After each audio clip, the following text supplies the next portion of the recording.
яа. За дараагийн ном гэх юм бол Өрн фронт сонин гол юмгүйгээд энэ дайны аимшигт нүүр царайг залуу цэргийнүүдээр маш бодиттой зүрх зүсэм дүрсэлсэн байлээ. Сүүлд судлаад үзэхэд зохиолч маань бол өөрөө дэлхийн 1-р яарны үед өөрийнхөө биеэр даван туулсан, амьдралтаа үзэн харсан тэдгээртэй тулгуурлан бичсэн ном юм билээ. Дайн бол хэн нэгний хэлдэг шиг тийм баатарлаг үйл явдал бол хизээч биш. Харин залуу ихний хэрхэн сүрүүлдэг болохыг инх тайван ямар үнцэнтэйг харуулсан үнэхээр хүнд чинтэй роман билээ. Уншиж дуусаад нэлээд удаан бодол автсан. Тэр нь одоо ч гэсэн бас бодогдоос та.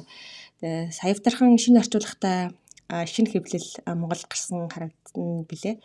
Зөвхөн нэрнээс нь гэхэд надад бол энэ хуучин яг одоо энэ миний уншсан энэ нэр нь бол маш цохимжтой санагдаад байгаа. Яг тийм анхных нь өөрийнх нь герман үндсэн их нэр нь хүртэл яг л ийм нэртэй юм лээ. Өрн фронтод сонин гол юмгүйгээд.